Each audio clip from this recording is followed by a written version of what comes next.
The first thing I noticed wasn't the smell. It was the silence. In a town like Wattle Creek, silence has weight. It's not just the absence of noise. It presses in on you, sits on your chest, makes you suddenly aware of how much you rely on background sounds to feel normal. Crickets, a car humming along the highway, someone's telly leaking canned laughter through an open window. When all that goes missing, your ears strain for it, like a tongue poking at a sore tooth. Tonight, the quiet wasn't natural. Tonight, it was wrong. The clinic sat just off the main drag, 2 servo lights down from the pub, a squat old fibro box with a corrugated awning that rattled whenever the sun picked up. The sun-bleached sign out the front read Hargraves Vet. I reckon it had been losing letters since the 90s. No matter how often I scrubbed the place down, it always smelled the same. Disinfectant, wet dog, and dust. People brought me kelpies with snakebite, horses with blown hooves, feral cats hauled in half to pieces by traps. Every now and then, some local genius would stagger through the door bleeding, clutching a dog that had taken offence, insisting that home stitches were basically the same thing. I was at the sink, rolling my shoulders and rinsing dried blood from my forearms when the knock came. Not a polite tap, a hard rap, sharp, urgent, the kind that said whoever was on the other side didn't have time for pleasantries. I frowned at my reflection in the mirror, late 40s, hair going silver at the temples, eyes permanently tired, and dried my hands on my shirt. As I crossed the waiting room, the fluorescent lights buzzed overhead, a thin insect whine that set my teeth on edge. I opened the door. Constable Mick Rourke filled the doorway like a bloody monument. Broad as a veranda post, shoulders hunched forward like he'd spent his life bracing against bad weather and worse news. His face was leathered from sun and years on the job, but tonight it was something else that stood out. Worry, deep, unhidden. Mick had been the copper in Wattle Creek since before I moved up from Newcastle. People joked he came with the town, same as the War Memorial and the footy oval. If you rang the station, you got Mick. If something went wrong, Mick turned up. He wasn't joking tonight. "Doc," he said. His voice sounded like gravel rattling in a tin. My gut tightened. I'd heard that tone before, not often, never for anything good. "What's happened?"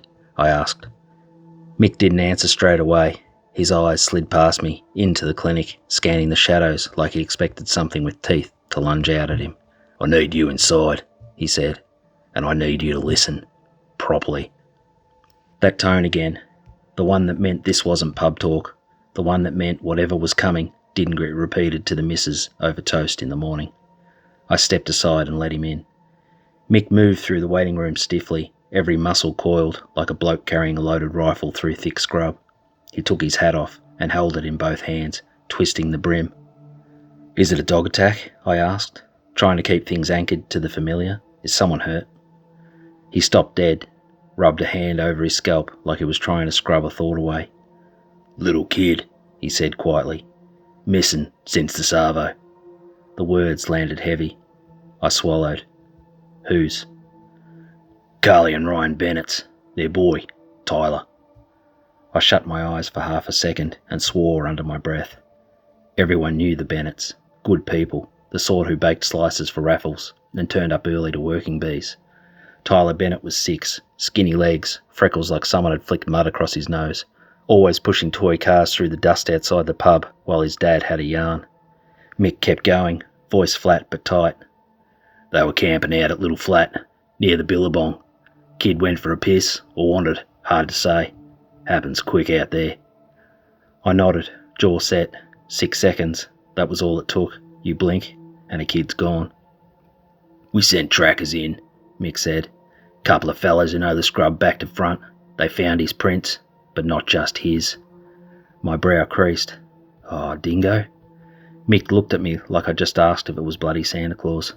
"Nah, just that. No explanation. No alternative." I waited. Mick stepped closer, lowering his voice, even though we were alone. "They followed the trail down to the water. Prints stop at the edge. Then there was splashing, reeds moving. One of them reckons he saw a head come up." I gave a short, humourless laugh. "A head?" Mick didn't blink. "Big, wet, like a calf, but all wrong. Wrong shape. One tracker got swiped, nearly lost him. Another one almost got dragged in before they hauled him back out. Cold crept up my spine. SES rolled in, he continued. Spotlights, ropes, hooks, a few of us went in. He paused. I could see it on him, the memory replaying behind his eyes, his jaw twitching like he was grinding his teeth on it. We got it, he said finally. Killed it. Hauled it out. My heart gave one solid, ugly thump. You killed what? Mick placed his hat on the counter like it weighed a ton. I need you to do a post-mortem, Doc. I stared at him. An autopsy? Call it whatever you want. Examination. I don't give a stuff.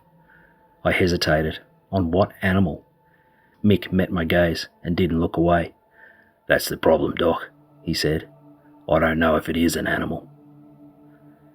The air in the clinic seemed to shift. The lights hummed louder. My skin prickled under my shirt like I'd walked face first through spiderwebs. Mick leaned in, his voice barely above a whisper. And I need you quiet about it. Dead quiet. If word gets back that there's something in that billabong, this town will tear itself apart. I'll have blokes with shotguns wading through reeds, mums chaining their kids to verandas. I tasted bile. Where is it? He jerked his chin towards the rear door. Outside. I turned slowly.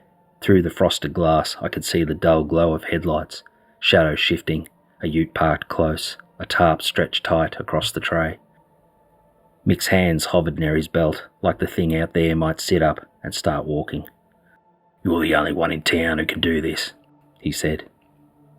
And we need answers. Fast. I swallowed. My throat was dry. Tyler? I asked. Mick hesitated. We haven't found him yet. The words hit me square in the ribs, knocking the air clean out of me. They rolled it into the back room, like it might wake up. Not rushed, not careless either. Slow, measured steps, hands clenched white-knuckle tight around the pallet jack handle, eyes fixed anywhere but the tarp itself. The procedure room had been built for the everyday realities of bush vet work. Dogs kicked by cattle, feral cats torn up by traps, the odd sheep with a mystery limp, a stainless steel table with drain grooves dulled by decades of disinfectant, a hanging lamp that flickered if you knocked it, a squat old fridge that struggled to keep vaccines cold in summer, let alone hold a body bigger than a kelpie. The thing they dragged in made the room feel suddenly inadequate, like a child's playset. They'd borrowed the pallet jack from the hardware store. The tarp was heavy duty, the thick blue kind farmers used to keep hay dry through storms, clinched tight, with rope crisscrossed hard over the shape beneath. 2 SES lads did most of the pushing, faces washed pale under the fluorescent lights. The older tracker hung back, forearm wrapped in a blood-soaked bandage, one hand pressed to his ribs like he needed reminding he was still whole. I noticed something straight away. None of them looked directly at it. Their eyes slid to the floor, the walls, their boots, anywhere but the tarp. Blokes who'd spend their lives in scrub, firegrounds, floodwater, suddenly acting like eye contact might invite trouble. That'll do, Mick said. Cheers, boys. They didn't linger. No jokes, no smart remarks to bleed off the tension. One of the SES lads glanced back over his shoulder as he left, the look sharp and frightened, like he half expected the door to slam open behind him. Then they were gone. Mick stayed. Only us, he said quietly. I nodded, though my pulse had already kicked up a notch. I approached the table the way I would a nervous horse, slow, angled, careful not to startle. And then, close enough now, the smell hit properly. Mud and stagnant water, thick, sweet sour, rotting vegetation. And under that, something sharper. A rancid tang, like prawns left too long in the sun. And beneath even that, faint but unmistakable, burnt hair. I swallowed and reached for the scissors. I cut the rope one strand at a time. Each fibre snapped with a soft, ugly sound. Mick stood a metre back, arms folded tight across his broad chest, jaw clenched hard enough to grind teeth. Not a man trained for forensics. Not a man enjoying any part of this. I folded the tarp back. For half a second, my brain tried to help me out, tried to slot it into something familiar. Pig? Maybe? No. There was no animal I knew that fit what lay on the table. It was roughly the size of a big feral pig, 50 kilos give or take, but the proportions were wrong. The torso was barrel-shaped, thick, with fat layered over dense, ropey muscle. The skin was slick with grey-green, mottled with darker patches that looked like old bruises. No fur, no scales. It glistened under the lamp, wet-looking, like it hadn't quite accepted being out of the water. The head turned to my stomach. A blunt snout jutted forward, not quite crocodile, not quite platypus. The nostrils sat high, positioned for breathing while the rest of the body stayed submerged. The mouth sagged open slightly. Inside were teeth. Too many teeth. Not neat rows, nothing orderly. Teeth sprouted wherever there was room. Needle-thin spikes beside thick, flat molars. Several were broken, snapped into jagged yellow stumps. A mouth assembled without a plan. One eye was gone entirely, the socket torn, ragged. The other was half open. My scalp prickled. The pupil was wrong, not round like a mammal's, not a clean reptilian slit, something in between, like the thing itself hadn't decided what it was meant to be. "Doc?" I realised I'd been staring. "How'd you kill it?" I asked, keeping my voice steady through habit alone. Mick's expression hardened. "It took 3 shots. I scanned the body. Shotgun wounds pocked the ribs. Skin torn open like soft clay punched through with a thumb. Blackened edges.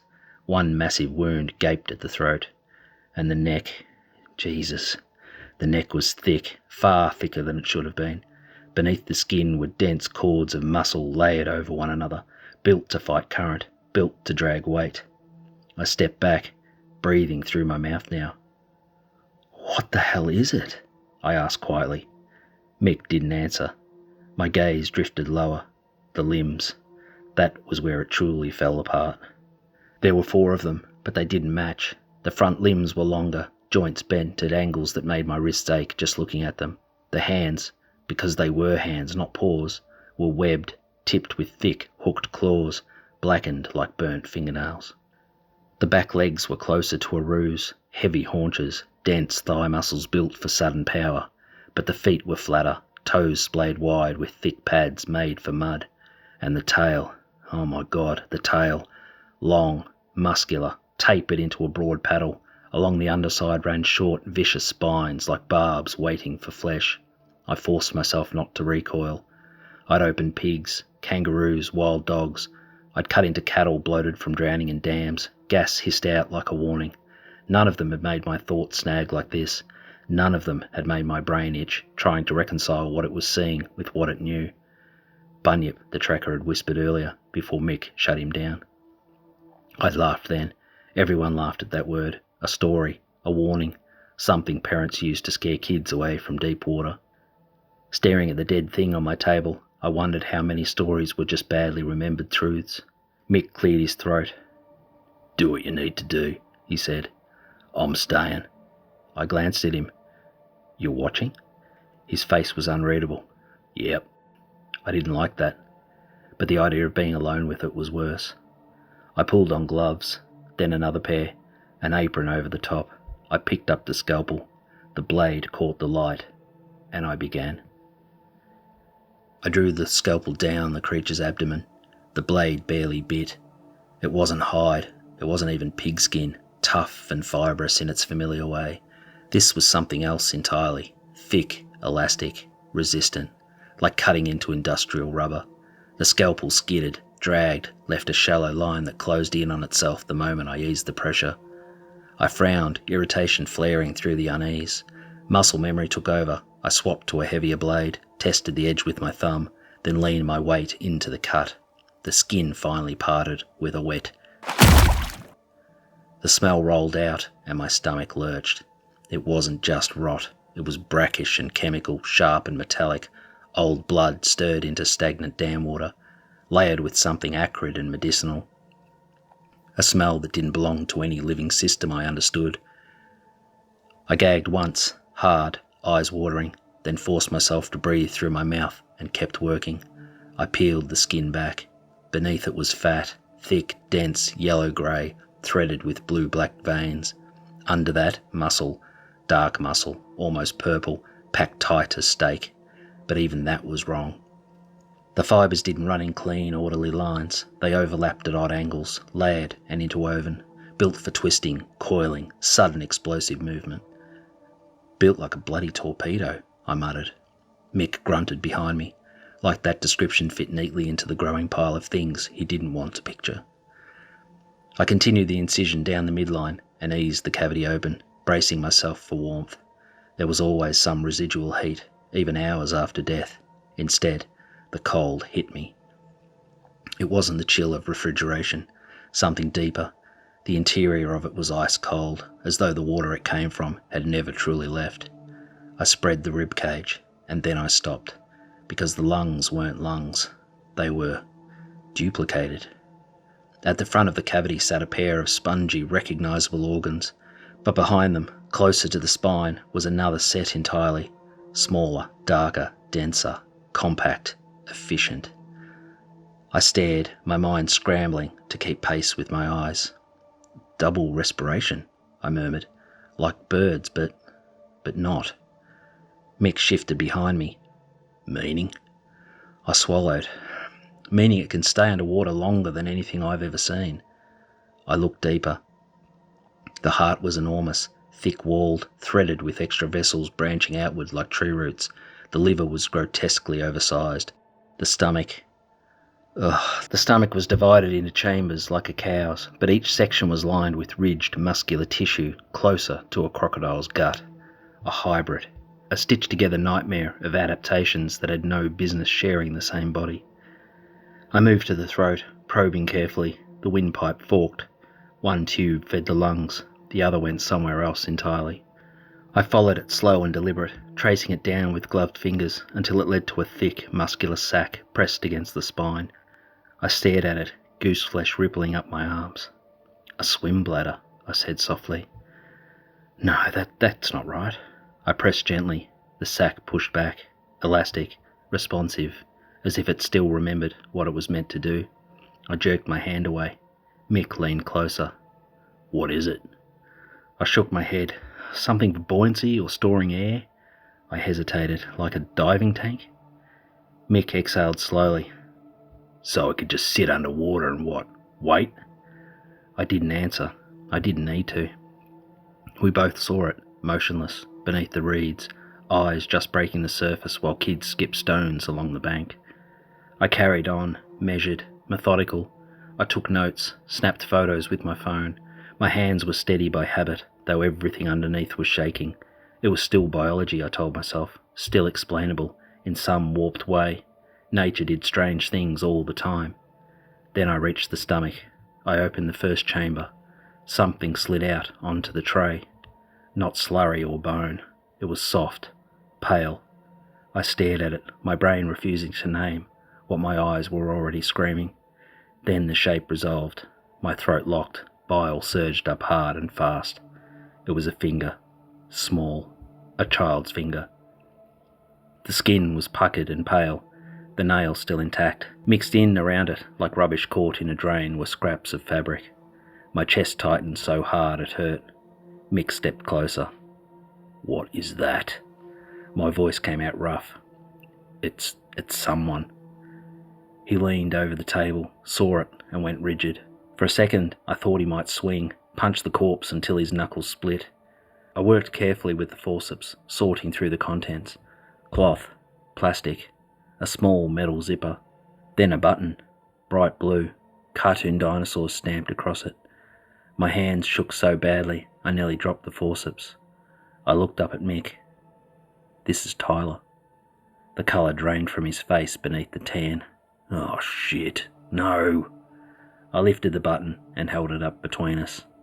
His jaw worked uselessly. Damn it, he said again, quieter. I set the button down gently, like it might shatter.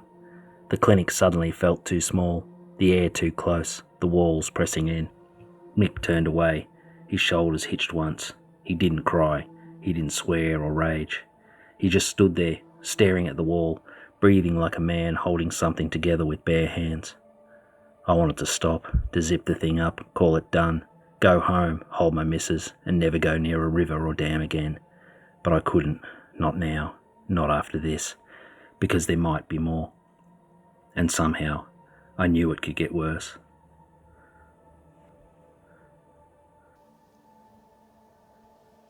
I kept going. Every incision felt wrong in a way I couldn't quite name, like trespassing, like disturbing a crime scene that had been carefully hidden, submerged, folded away by dark water and time. The Billabong had tried to keep its secrets, and I was peeling them out with a scalpel. I opened the second chamber of the stomach. Hair spilled free, long strands still wet, clumped together in snarls that clung to the blade in my gloves, refusing to let go. Not animal hair, human. Mixed through it were fragments of bone, thin, hollow pieces, pale and fragile, ribs by the look of them, small ribs. I sucked in a breath through my teeth. My lungs didn't seem to want to fill properly.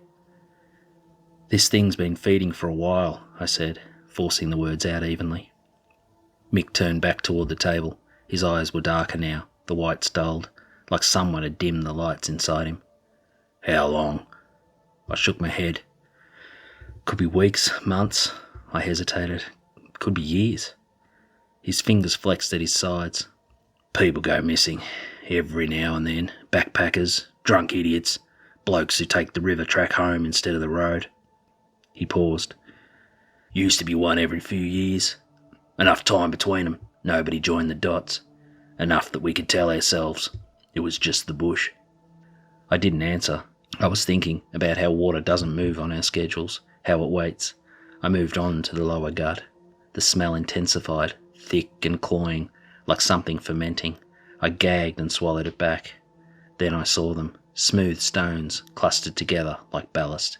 I frowned. Stones in intestines weren't unheard of. Crocodiles swallowed them, birds too, helped with digestion, but these were too uniform, too rounded, too deliberate. I picked one up with the forceps and rinsed it under the tap. The truth stared back at me. It wasn't a stone, it was a tooth. A human molar, worn smooth, polished by time and acids. I stared at it, then looked back into the gut. There were dozens, a horde of teeth, gathered together like something precious. "What the hell?" I whispered. Mick's mouth twisted. "Why would it keep him?" I didn't answer. I didn't have one. Then I saw the glint.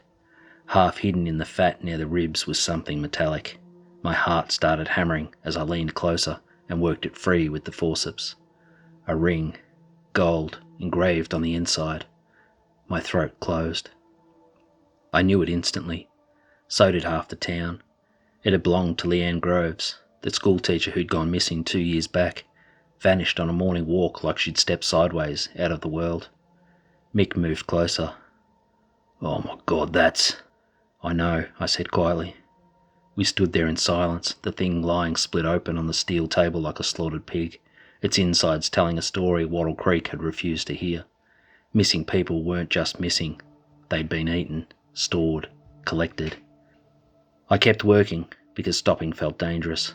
Like if I paused, I'd vomit or scream or lose whatever thin grip I still had. I cut deeper around the spine. That's when I noticed it.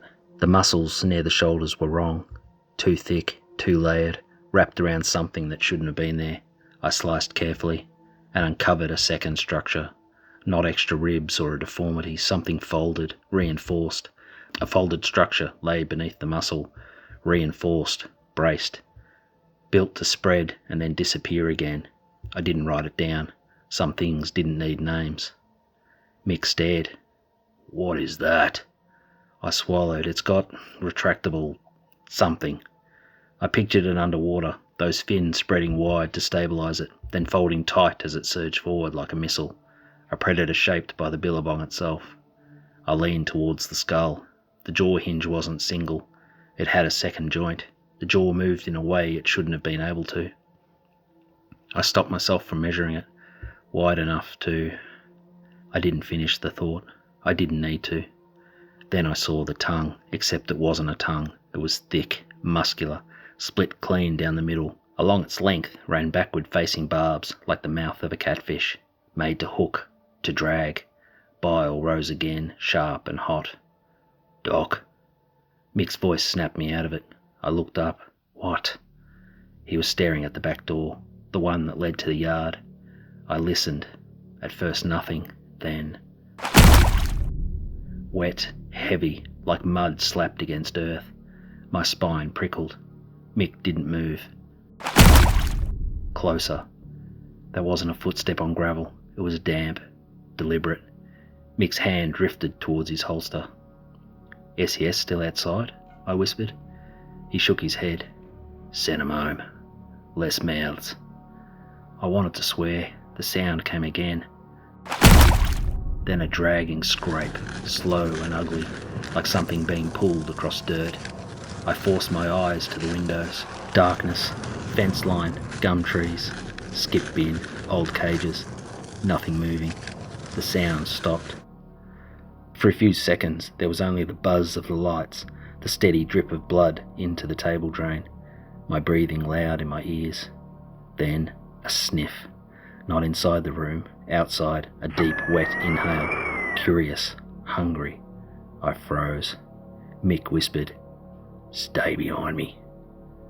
I didn't argue. Something shuffled closer to the door, wet and slow. Timber scraped softly, and then came the sound that emptied my stomach completely. A low, vibrating croon, like a bullfrog crossed with a pig. I whispered, "That's not a dog." Mick didn't answer. He didn't have to. The handle on the back door moved. Just a fraction, a faint metallic clink. My guts dropped through the floor. It hadn't thrown itself at the door, hadn't charged it like a panicked animal. Whatever was out there had tested the handle, carefully, deliberately, as if it understood what doors were and how they worked. Mick drew his pistol. I stared at the gun in his hand, the sight of it unreal in my little clinic where I put dogs to sleep and stitched up farm accidents. Firearms belonged in paddocks and patrol cars, not beside stainless steel tables and IV stands. The handle shifted again, then stopped. Silence pulled in the room. I realised I was holding my breath. A second passed. Then, long nails dragged slowly down the timber. Deliberate. A warning. My skin crawled, every nerve screaming at once. Mick whispered, barely audible, "You reckon it's looking for that?" His eyes flicked towards the steel table, toward the small gutted body lying there. I couldn't make my mouth work. From outside came a new sound, a slow trickle, like someone pouring water from a jug. Then more. I frowned despite myself. "Is it?" Mick's eyes widened. "It's bleeding?" The smell answered before I could. Not blood. Billabong water. The thick vegetal stink flooded the room, sudden and overwhelming, like the yard had been tipped straight towards the walls. I glanced down just as water began seeping beneath the door, spreading in shallow ripples across the tiles. It wasn't coming from the corpse. It was coming from outside, like something had pressed its body against the frame and squeezed water out of itself. My thoughts skidded, struggling to keep up. Then the wet shuffle moved away, toward the side window. My heart hammered so hard, my vision pulsed. Mick stepped towards the blinds. I grabbed his sleeve. "Don't." He shook me off without looking, jaw locked, and leaned in to peer through the narrow gap. I watched his face change, first confusion, then shock, then something raw and naked I'd never seen on him before. Mick staggered back. "What?" I hissed. He swallowed hard. "It's bigger." I blinked. "Bigger than?" "Than that," he said, pointing at the corpse. "A lot bigger." My knees went soft. Mick kept staring like the window had turned into a doorway straight into hell. It's crouched," he whispered. "Like it's smelling." Then from outside, the croon again, lower now, slower, sad. The sound twisted my stomach into knots. It wasn't just hunting, it was mourning. Then the sound changed. The pitch climbed, sharpened, bubbling up from deep in its chest. The wet shuffle returned, faster now, heavier. The back door shuddered as something leaned against it. Not a slam, a solid push. The wood creaked, hinges groaned under the weight. I backed away without thinking. Mick raised the pistol in both hands, sighting the door. "Doc," he said tightly, "get your shotgun." "I don't have..." Back room, he snapped. You keep a euthanasia rifle? The cabinet, for cattle. I ran. My hand shook as I tore it open and hauled out the old single-shot rifle, meant for mercy, not monsters. I grabbed ammo with numb fingers. Behind me, the door groaned again. Something pressed harder. There was a wet, folding sound, like muscle compressing, like it'd make itself smaller. I loaded the rifle, just as... The door buckled, not shattered, bent, as if something had driven a shoulder into it. A crack split the frame. Mick fired. The shot boomed through the clinic. A howl answered, not pain, rage. Then the door exploded inward. Timber shards flew as something enormous surged through, slick and grey-green, crawling out of the night like a nightmare dragged from the bottom of a dam. My brain couldn't take it all at once. A head wider than the doorframe, eyes gleaming like river stones, a mouth opening far too wide, barbed tongue flicking as water poured off its body and flooded the room in seconds. It had limbs like the smaller one, but thicker. Hands, actual hands, webbed claws gripping the frame with obscene strength as it hauled itself inside. And then I saw its belly, scarred, pale marks running along it, stretch marks, as if it had carried young. Mick fired again. The shot punched into its shoulder. It barely flinched. The creature whipped its head towards him and let out a sound that rattled my teeth. Then it lunged. Too fast for something that big. Mick dove, but a claw caught him, ripping sleeve and skin like paper. He screamed. I raised the rifle and fired. The bullet struck the side of the creature's skull. It turned slowly towards me. My blood froze. The bullet hadn't gone through. It had lodged in bone. The bunyip stared at me with one massive eye, and in that gaze I saw something that made my whole body shake. Recognition. Not human, but aware. It knew what I'd done. It crooned again. The sound broken now, furious. Then it turned towards the table, towards the small body. "Mick!" I shouted. "It's going for..." Mick staggered upright and fired again. The bunyip ignored him. It reached the table and gently placed a clawed hand on the smaller corpse's head. For a moment the clinic went still, only dripping water, my ragged breathing. Then it lifted its head and sniffed. Its gaze slid from me to Mick. It made a sound like a drain gargling, and then it did something I will never forget. It opened its throat. Not its mouth, its throat peeled open like a neck, like a gull splitting wide, and inside, teeth, rows of them, a second mouth, a hidden feeding slit, evolved for killing underwater. My mind screamed. The bunyip lunged for Mick. Mick fired point blank into its chest. The body hit him anyway, smashing him into shelves in a crash of glass and instruments.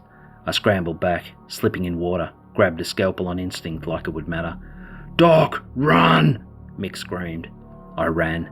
I bolted down the hallway and slammed the door behind me as something heavy struck it once, twice. The timber bowed. I couldn't leave him, but if I stayed we'd both die. The cold room. I wrenched it open. Freezing air spilled out, sharp with disinfectant. I grabbed chains, hooks, anything. The clinic door splintered. Mick's scream cut off with a wet crunch. My blood turned to ice. Wet footsteps moved down the corridor. Slow, searching. I backed into the cold room and pulled the door almost shut, peering through the gap.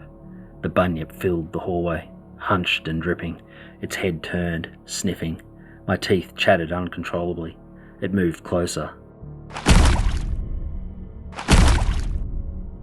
Then it paused, sniffed again, tracking me like a croc following blood. A claw pressed against the steel door, nails dragged down it.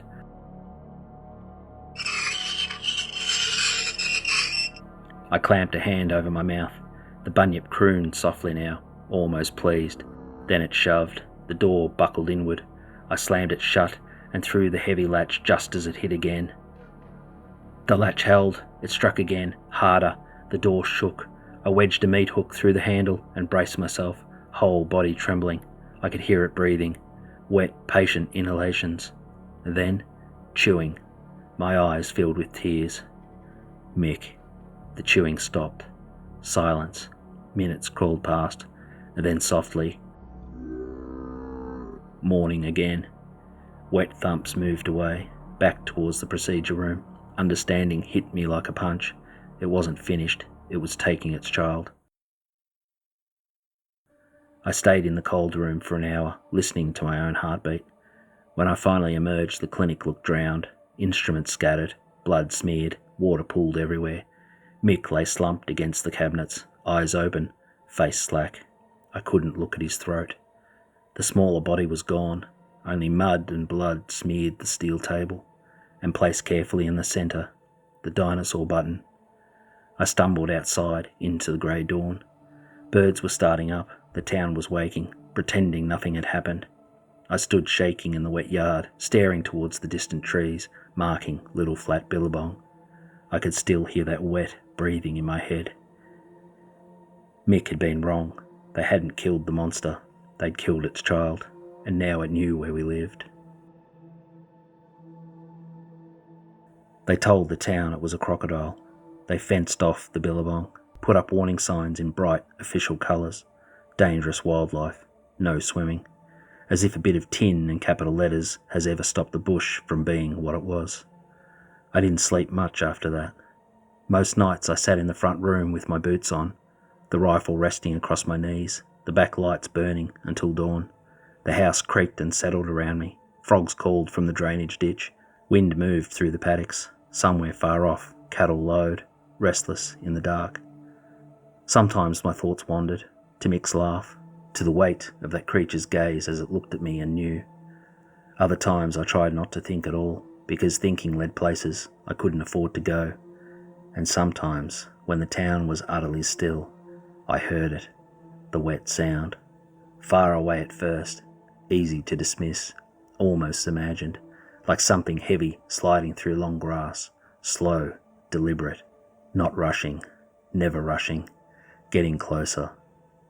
Not tonight, maybe not tomorrow, but coming, because water doesn't forget, and neither do parents.